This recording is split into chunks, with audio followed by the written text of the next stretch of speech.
umva mugenzi wanjye ufite ibibazo tumbira Yesu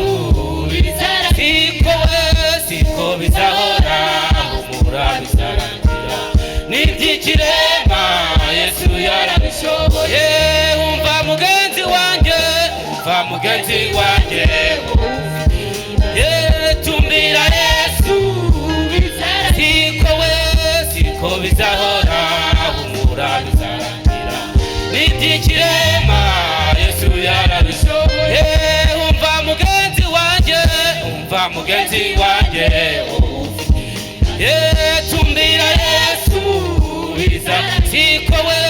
siko bizahora humura bizarangira n'iby'ikirema Yesu yarabishoboye icyo kirema kibabonye uburyo bambaye neza kiravuga giti nimumbe amafaranga icyo kirema kibabonye uburyo bambaye neza kiravuga giti nimumbe amafaranga icyo kirema kibabonye uburyo bambaye neza kiravuga giti nimumpe amafaranga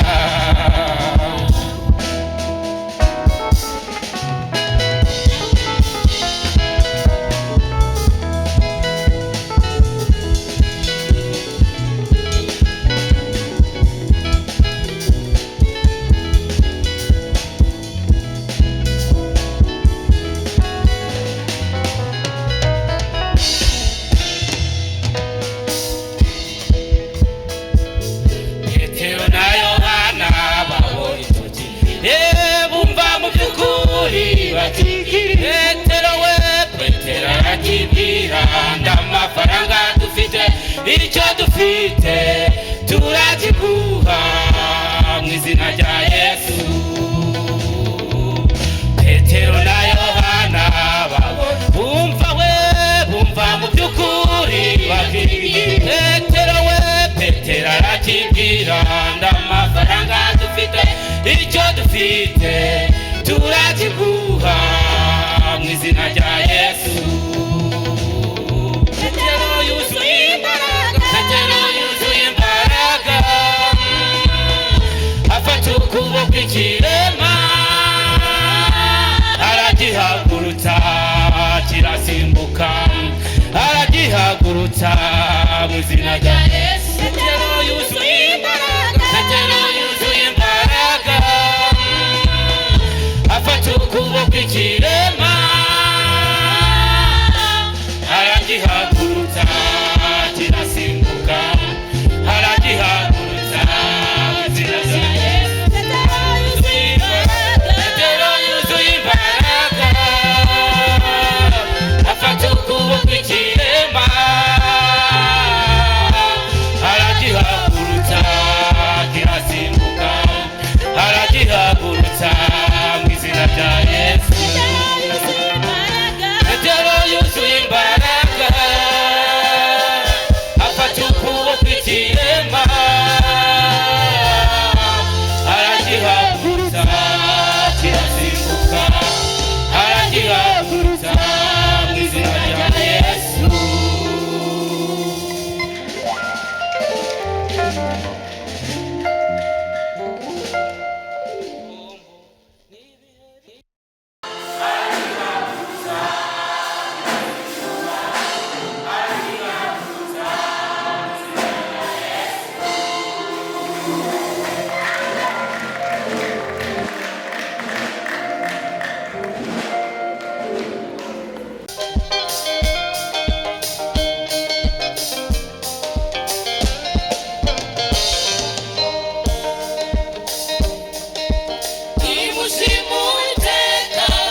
ashimwe kubera ko yaduhaye Yesu akatubera igitabo.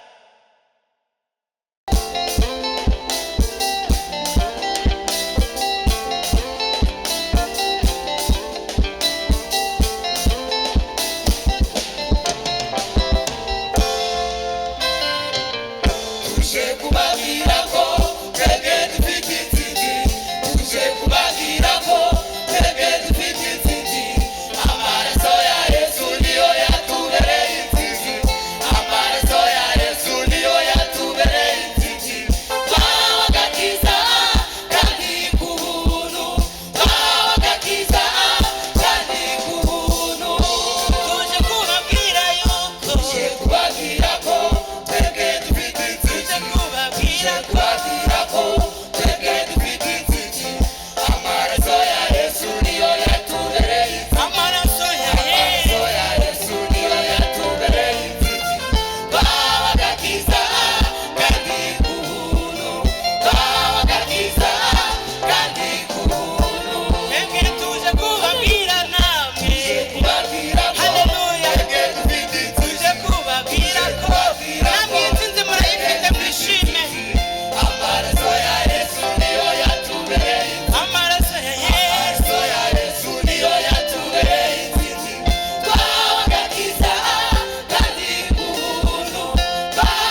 akayihumuriza.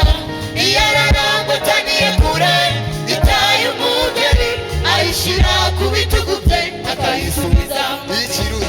Ikirura cyangwa intare kije gutwara imwe mu ntama aratabara akayirokora akayirorongotaniye. Iyo ararangotaniye kure itaye umugeri ayishyira ku bitugu bye akayisubiza.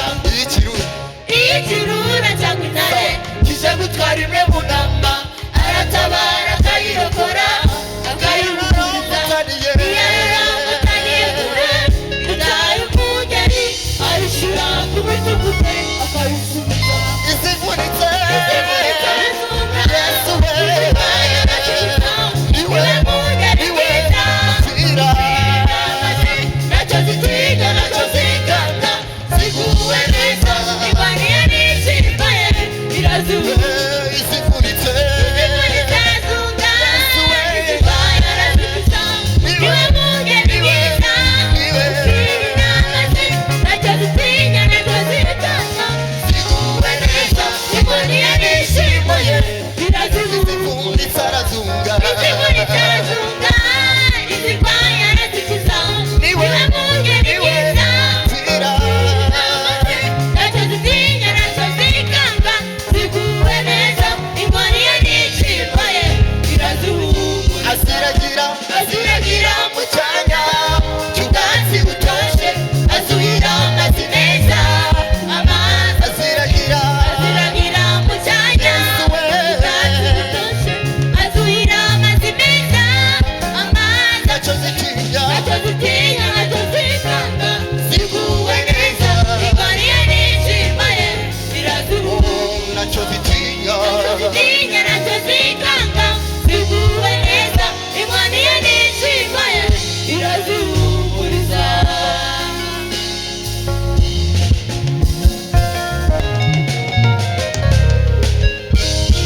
Ngwino mu mukumbi w'Imana umwungeri araguhamagara. Garuka mu mukumbi w'Imana umwungeri araguhamagara.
nyamukuru iboneka hano muri Yobu igice 34 umurongo wa 10, hari umurongo uboneka mu Efeso igice 3:20, nawo tubwiraho turasoma, ariko reka dusome iri jambo. Bantu mushyira mu gaciro ni munyu. Tugiye gusoma Bibiliya ijambo ry'Imana, niyo mpamvu yenda amagambo arimo adashobora guhura na Bibiliya ufite, kuko ni Ikinyarwanda cy'igihe. Baravuga ngo bantu bashyira mu gaciro ni munyu. Ntibiraho Imana ntiyakora iby'ubugome, ntibiraho n'ububasha ntiyagirira nabi. Imana yitura umuntu mu bihwanye n'ibyo yakoze, yitura buri wese ibihwanye n'imigenzereze ye. Ni ukuri Imana ntiyakora iby'ubugome, koko n'ububasha ntiyaca urwatibere. Mbese haba hari undi wamushinze kugenga isi? Ese haba hari undi wamushinze kugenga ibiriho byose? Iyaba Imana yisubiragaho yakwisubiza ubwoko bw'ubuzima itanga, bityo ibinyabuzima byose byarimo, buri wese yasubira umukungugu. Ijambo ry'Imana. Haleluya. Iri ni ijambo ry'Imana. Iri jambo nariteguye maze gutekereza uburyo maze iminsi mbona no kuganira n'abantu batandukanye, bicara ndibaza mbese ahari mu buzima bwa buri muntu buri wese agira ikimugenge. Haleluya. Ese nyine uge mu buzima bwawe, ni ryo jambo rikuru tugiye kuganiraho, ariko cyane cyane utekereze kuri wowe. Ubuzima bwawe ubayeho uyu munsi wa none, ninde uwugenga cyangwa se ninde uwuyobora? Rimwe na rimwe mu mibereho yacu tujya tugira ibyo dupanga, tugira ibyo dutekereza, ndetse tugira n'igenamigambi bijyanye n'ubuzima bwacu. Rero kubera ko muri hano mahoko mugahura n'abantu b'ingeri nyinshi, ejo ngo hari umusaza waruje aho narindi aratangira kubana banjye nimufungurire. Ndamwitegereza namubaza mbese muzeye byagenze gute? Atangira kunsobanurira byinshi. Ubwo ufite icyo amufungurira aramufungurira, ariko umwe mu bari bamuzi aratangira ati rero uriya musaza yabayeho kandi aba afite ibintu, ariko ibintu bye abimara mbere yizera ko ahari agiye gusaza. None urupfu rwanze kuza kandi ibintu bye yarizute yarabimaze, none ari kugenda asaba ati mufungurire. Ndavuga nti rero buriya ibyo ari byo byose, buri wese mu mibereho ye, mu buzima bwe, hari ikimugenga aba afite kigomba kugenga ubuzima bwe. Ndetse n'ikintu cyose kiri ku isi burya kigira ikimugenga. Buriya reka ntange urugero, yenda ku bashoferi batwara imodoka b'abapasiteri mpamvu, hari ibintu bitatu iyo utwaye imodoka ugomba kwitaho. Icya mbere ugomba kumenya ese umuhanda agiye kwinjiramo uteye ute, ukamenya umuhanda ukura ugendamo n'ukura ukontorora. Icya kabiri ukamenya ese ikinyabiziga ntwaye cyo ndagendera muri uwo muvuduko nkurikije umuhanda niba. Icya gatatu ukamenya ese noneho muri uku gutwara imodoka icyerekezo ndakatiramo kugira ngo bisikane n'ibindi binyabiziga ni ibi. Niyo mpamvu utwara imodoka ari uko wize amategeko y'umuhanda agufasha kugira ngo umetirize gutwara imodoka. Urundi rugero natanga ni rwo kubakira. Rimwe na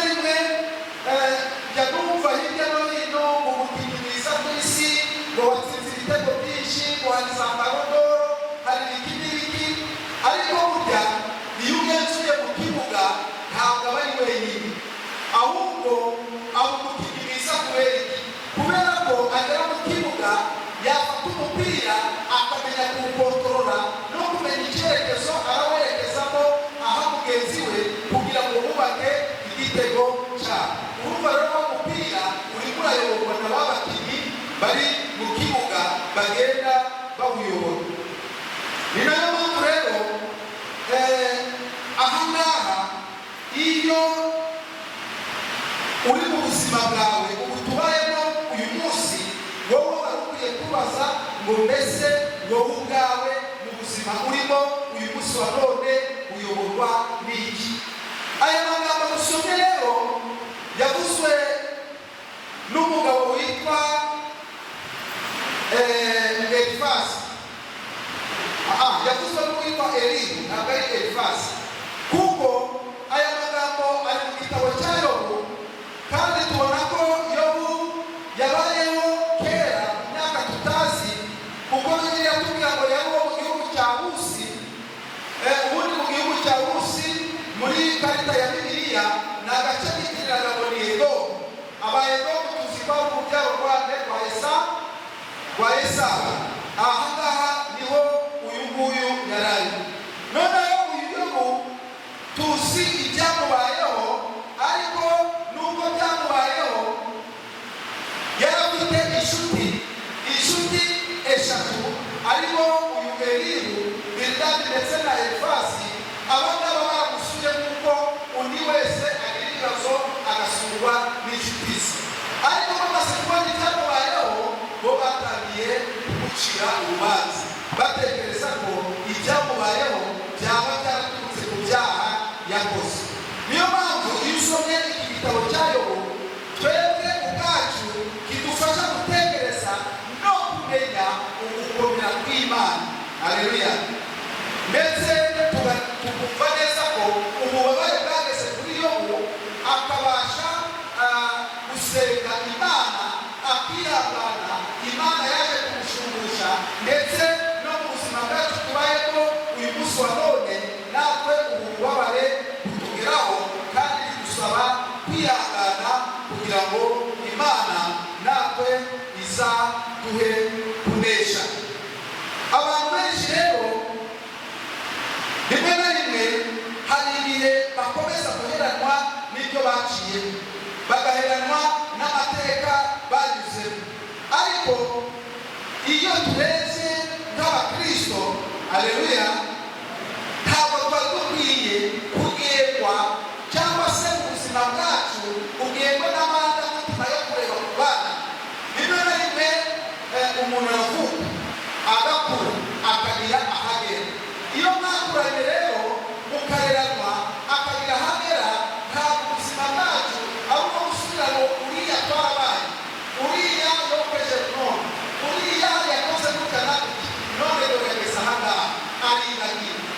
Oye, ayo mateka ntabwo akwiye kuduherana, cyane cyane bishingiye ku muco gakondo w'iwacu. Rimwe na rimwe twibuke ko iyo wibuka ibihe byashize ari byo bituma ubasha kugira ngo ugire imibereho cyangwa se ugire ubuzima buhindutse, ukugire icyo ngicyo mu bihe bizaza. Niyo mpamvu aha ngaha tutagomba kuba imbata z'amateka, ahubwo tugomba kureba ubuzima turimo. Ubuzima turimo ni ubuhe? Ni ubuzima bwa Kristo. Haleluya. Iyo tugarutse muri Edeni, abakurambere bacu babiri aribo Adamu na Eva, Bibiliya itubwira ko bari babayeho ubuzima bwiza, kuko Bibiliya itubwira ko ngo bari bambaye ubwiza bw'Imana, barebanaga ubwabo bakanezerwa, ntabwo bakorwaga n'isoni. Ariko nyuma y'icyaha ubuzima barimo nibwo bwakomeje, ahubwo bwagize ute? Bwarahindutse, kuko Imana yabasize mu gihano.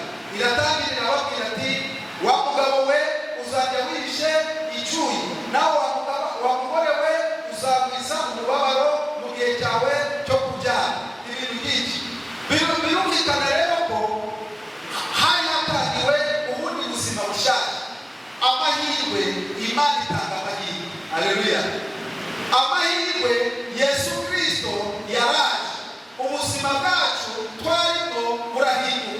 Muri uko guhinduka rero niyo mpamvu tugomba kureba ko mu mibereho yacu no mu buzima bwacu tugomba kwemerera Yesu akaba ari we uyobora ubuzima bwacu. Iyo turebye neza iri jambo twamaze gusoma, twabonye byaravuzwe n'umuntu witwa Elihu asubiza Yobu, ariko ahangahe ku murongo wa 10 yaravuze ngo bandishyira mu gaciro nimunyumve, ntibiraho Imana ntiyakora iby'ubugome. Kumve aya magambo kandi yo kwito yavuze nibyo. Ese Imana ni ingome? Oya, Imana ntabwo ari ingome, ariko Imana iraturemerera, iremera ibigeragezo bikatugeraho. Haleluya!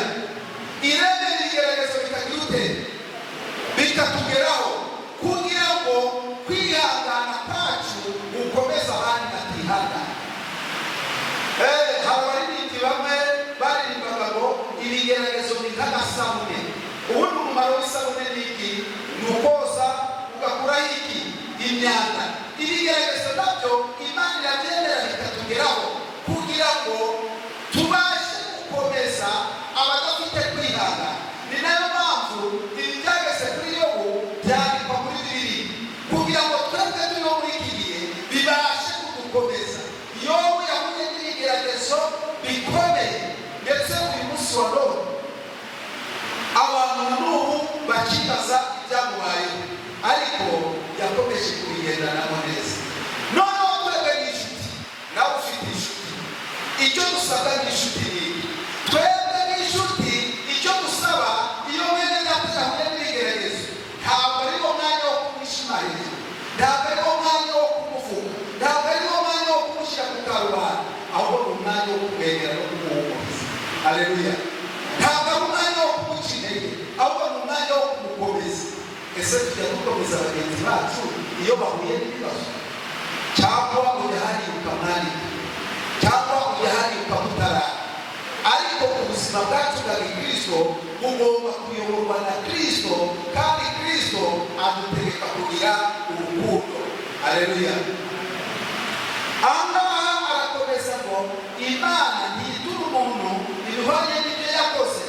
Ku murongo wa 14 ngo iyaba Imana yisubiragaho yakwisubiza umwuka w'ubuzima itanga, bityo ibinyabuzima byose byarimo, umuntu wese yasubira mu mukungu. Ibi ibyo uyu yabwiraga Yobu byari byo, ariko we niko yamubwiraga amushinja ko ibyamubayeho ari ukubera ibyaha yakoze. Yanumva na uyu munsi abantu basobanura ati runaka impamvu biri kumubaho ngo ni yakarande ngo yo mu muryango wabo. Abantu bakagendera muri ya mateka twagize ute twavuyemo, yakarande yo mu muryango. Ibyo rero rimwe na rimwe bigashingira mu muco, abantu bakanga kuva muri ya gakondo, muri wa muco gakondo twavukiyemo. Najyaga mbona nari mfite nyogokuru yari umukristo, yabatijwe mu idini ry'Abangilikani, ariko igihe cy'abageraga ndabona asize ikigaga mu gacuma agashyiramo umuheha, ndabona agiye inyuma, twahitaga ngo ni inyuma y'inzu, hariho akazu ndabona ateretse. Ndamubaza atese nyogokuru, none ko kiriya kigage ugiteretse hariya gito ubite cyane? Ngo urakuba sogokuru baraza kunyuma. Yari umukristo, ariko wa muco gakondo uracyagize ute? Uracamurimo. Noneho ku bunani baba ihene, yenda uziko ihene ibibaze rimwe na rimwe ubona inyama zishashagirana, wajya kubona ukumva ngo basogokuru ngo nibo batangiye kuyirya. Barakijijwe, ariko baracyari muri wa muco gakondo w'amateka ya kera. Iyo umaze gukizwa rero ni iki kikuranga? Ni ko ubuzima bwawe burangwa na Kristo. Haleluya! Rimwe na rimwe niyo uba umuyobozi, waba umuyobozi mu itorero, waba umuyobozi usanzwe, abantu bazakubwirwa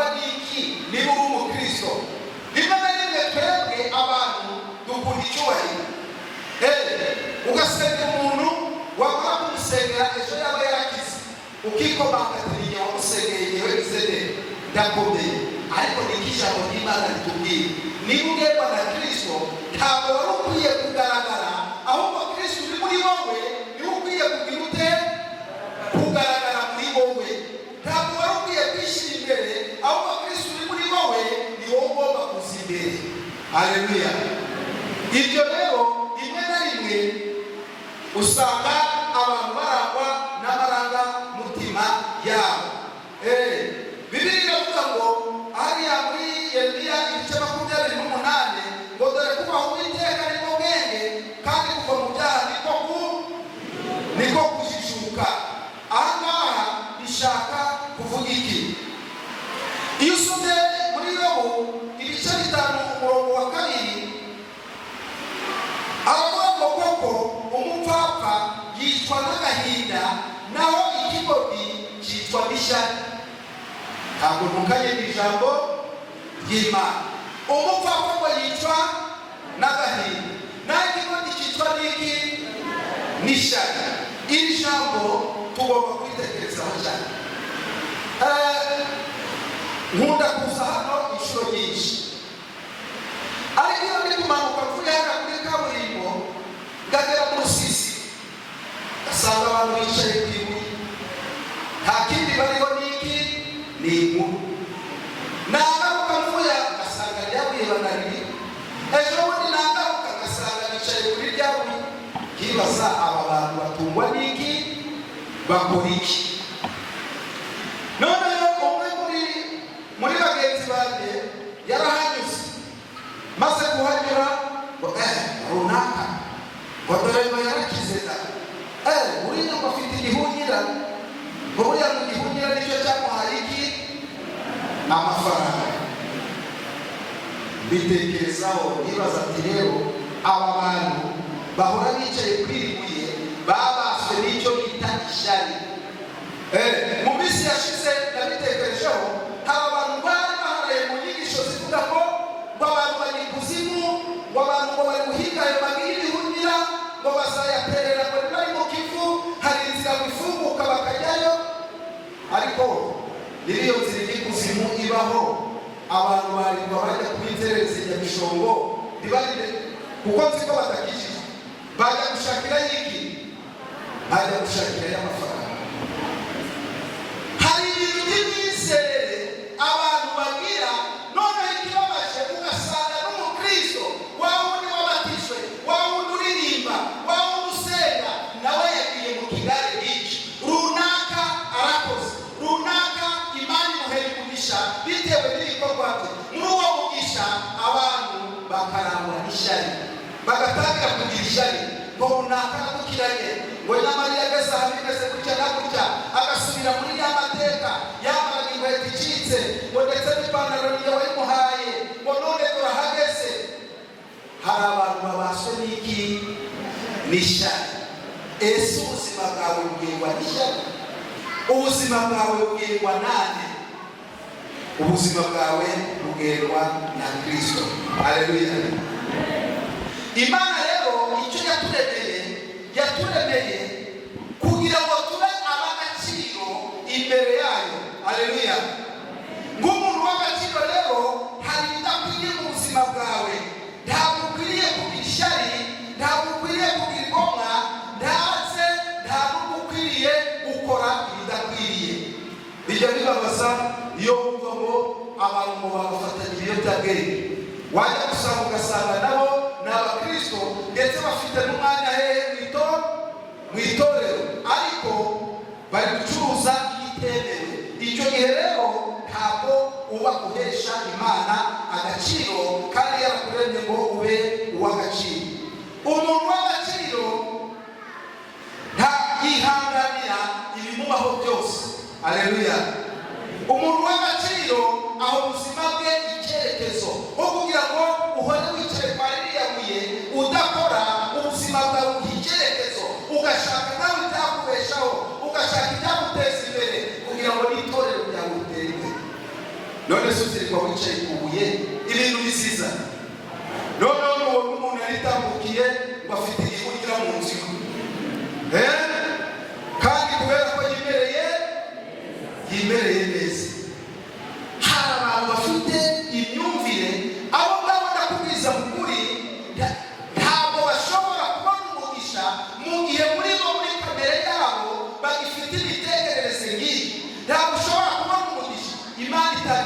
umugisha ute? Itanga umugisha mu murimo w'amaboko yawe wakoze wakunze. Ntabwo uzicara mu Imana isaba umugisha. Ndabarahiye igihe wakoze Imana iguha umugisha. Rimwe na rimwe hari abantu bashaka gukora akumva ko azakora uko amaze kugira ibifatika. Ndababwira ko ibyo bintu atari byo. Yewe nigishije isomo bita entrepreneurship mu ishuri. Buriya muri entrepreneurship itubwira ko igihe ugiye kujya muri business, hera kuri business ntoya ugezeho ushoboye. Uko uzagenda waguka niko uzagenda waguka business yawe. Ntabwo waba utarakora kuri miliyoni ushaka gushora igishoro cya miliyoni kandi mu mibereho yawe utarayitunga. Ibyo bintu se birashoboka? Ntabwo ibyo bintu bibaho. Niba ufite ibihumbi 100, hera kuri ibyo bihumbi 100. Uko uzagenda waguka niko n'ubundi gishoro kizagenda kigira utera. Ariko twebwe turashaka guhera hejuru kujya mirenge ngo nibwo ngo none se ibihumbi 10 ngo nabimaze iki? None urashaka gutangiza ngahe ngo waba ibihumbi 200? Nose kuko waba 200 urabikoraho? Ntabwo ibyo bintu byagira ute byashoboka. Niyo mpamvu rero umuntu w'agaciro ubuzima bwe abuha icyerekezo, akamenya guteganya, akamenya ati uyu n'uyu. Niba runaka yari ifiriti nanjye ngo ndajya ifiriti, kandi runaka ari kurya ifiriti bitewe n'uko hari hagize ate. Njya mbwira abantu ubu ngubu njyeweho navuki murumuna wanjye ari hano aranyomoza. Twakuze twebwe twirira ibijumba, uriya twaryaga amavuta ku bunani kandi nawe yamameze. Nuko nguko twakuze, niyo mpamvu twakuze tugwiriye. Noneho aho tugiriye ubuzima twihanga turi kurya y'amafiriti isuku yarya turatemaho. None uri kwikubita kwa muganga ngo utagabanya ifiriti ejo urapfa. Urumva ingaruka? Kubera ko turi kurya iby'umubiri utagize ute. Kandi twarimenyereye ibihungure n'ibirayi bidabida hasi by'imvange. None tugize ubuzima ngo niko tugiye kurya neza. Wajya kurya inyama ukarya leta y'inyama gusa, ejo bagupima ngo amavuta gizate amavuta ngo yate. Rimwe na rimwe tubaho ariko ntitumenye no gucunga ubuzima bwacu. Ubuzima rero ni ngombwa kugira ubuhe icyerekezo, ugire iki, ugire intumbero. Kandi umuntu w'agaciro agira ibyiringiro. Haleluya. Umuntu w'agaciro agira iki? Abakristo, hari abakristo batagira ibyiringiro. Akumva ko bose we Imana yamwanze, Imana itamuzi, Imana itamureba, mbese akiyanga we ubwe. Ariko umuntu w'agaciro agira ibyiringiro, akumva ko Imana iri. Niyo mpamvu Imana ikura Abayisiraheli mu Egiputa yabanyujije mu butare bamaze n'imyaka 40, yari iri kububaka kugira ngo bagire ibyiringiro bumve ko bari kumwe n'Imana. Yahamagaye Mose, iramubwira ati Mose, muri iyi nkambi ya 3,000,000 ubaka ihema ry'ibonaniro uzajya tuganira. Impamvu yubatse ihema mu nkambi n'iki?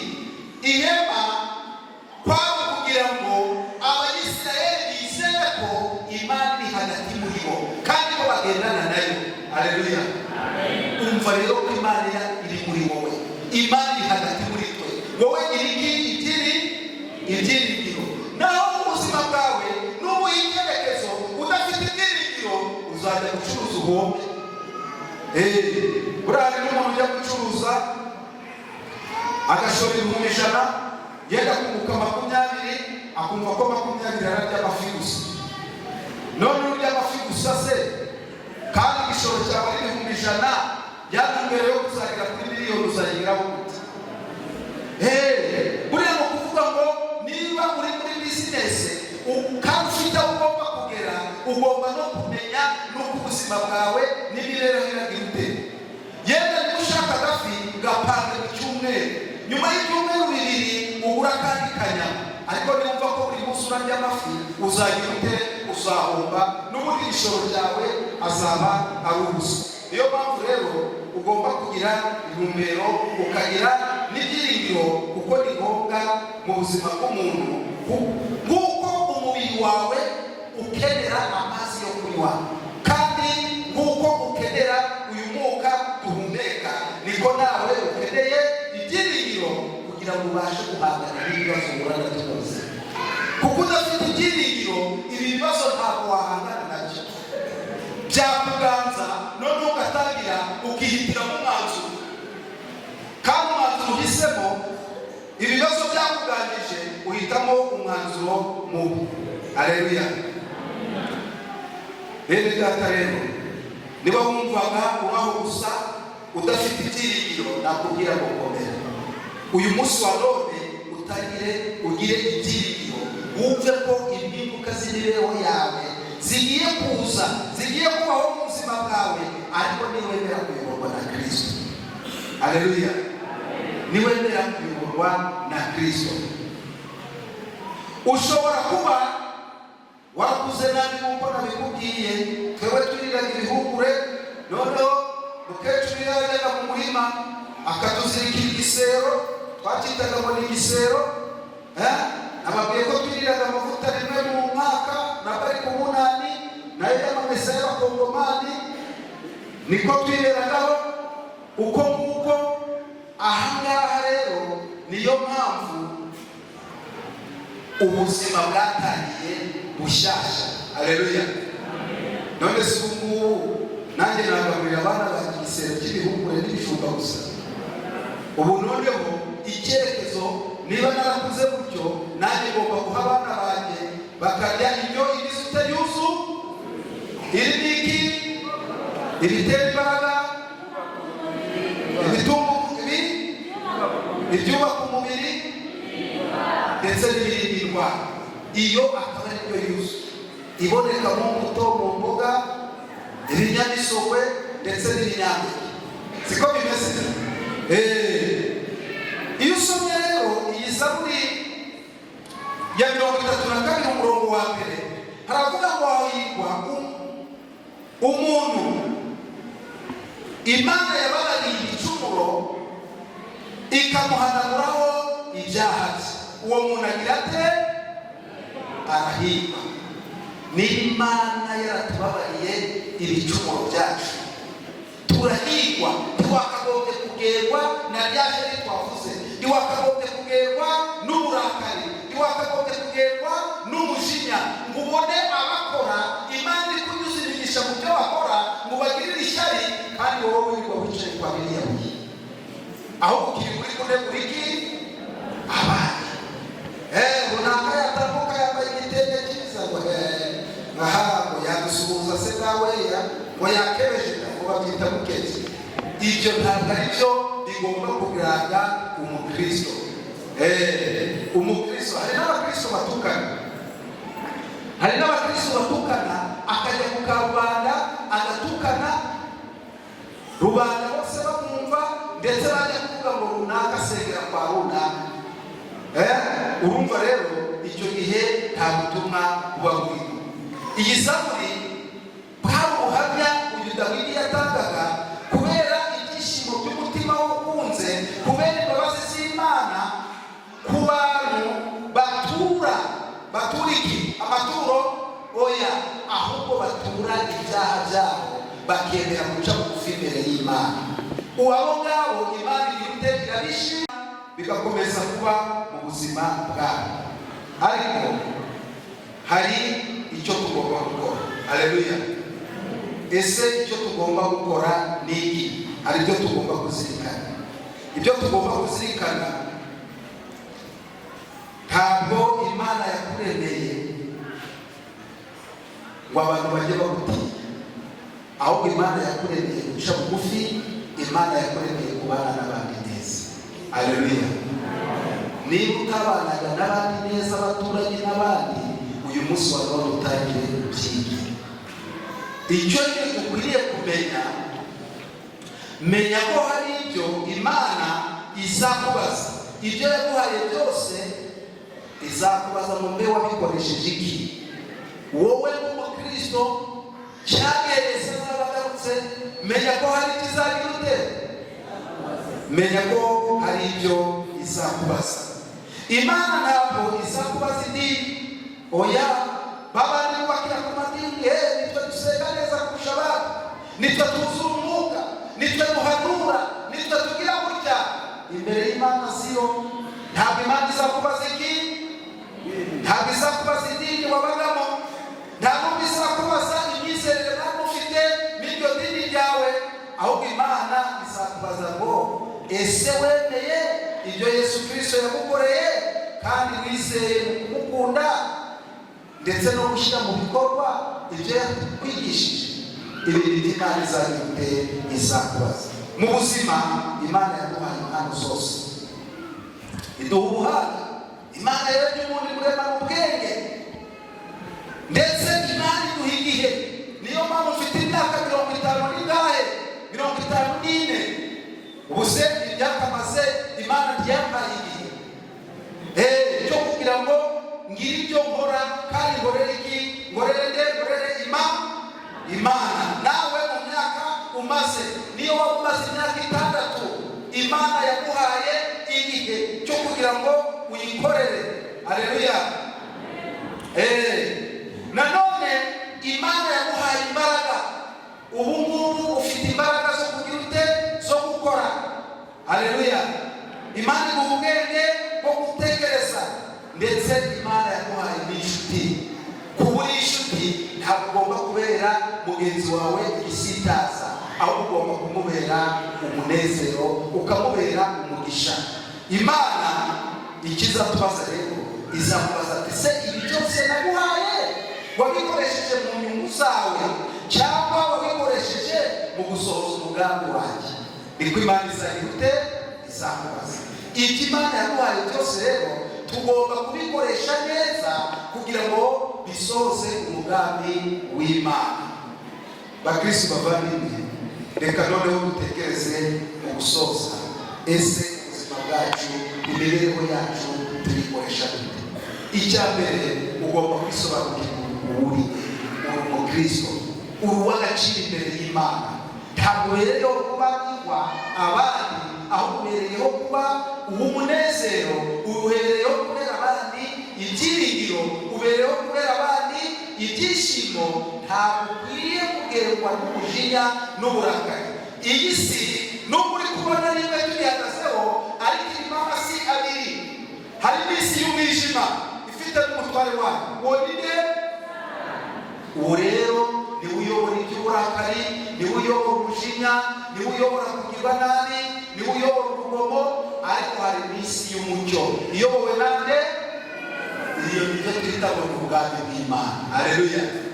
Nubwo turi kuri iyi si fizikali, ariko twebwe turi mu bwami bwande bwa Kristo. Turi abantu bande ba Kristo, bayobowe nande? Na Kristo. Kwa Kristo habayo umujinya, kwa Kristo habayo uburakari, kwa Kristo habayo kunegurana, kwa Kristo habayo gutukana, kwa Kristo habayo kutarangana.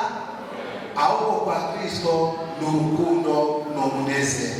Mureke rero mu buzima bwacu ubwiza bw'Imana ariko butumurikira. Nibyo basabira, nanjye nisabira mu izina rya Yesu Kristo umwami wacu. Witeka Mana nziza, Mana ikomeye, ijambo ryawe rigeze muri twe tubisuzuma, dusanga twese dutsinzwe n'urubanza. Uyu mwanya rero ni umwanya twongeye kwisubiraho kugira ngo twezwe nawe. Mwami Imana, ubuzima bwacu turabuguhaye kugira ngo bihorwe nawe. Satani ntabwo atwifuriza ibyiza, ariko Yesu Kristo warakoze kuko na n'uyu munsi uteze ibiganza. Twese rero tuje imbere yawe, abagabo, abagore, abasore, abakobwa ndetse n'abana bato, kugira ngo ubuzima bwacu abe ari wowe umuyobora, kandi uturusheho Mwami Imana kudukoresha ibyo gukiranuka.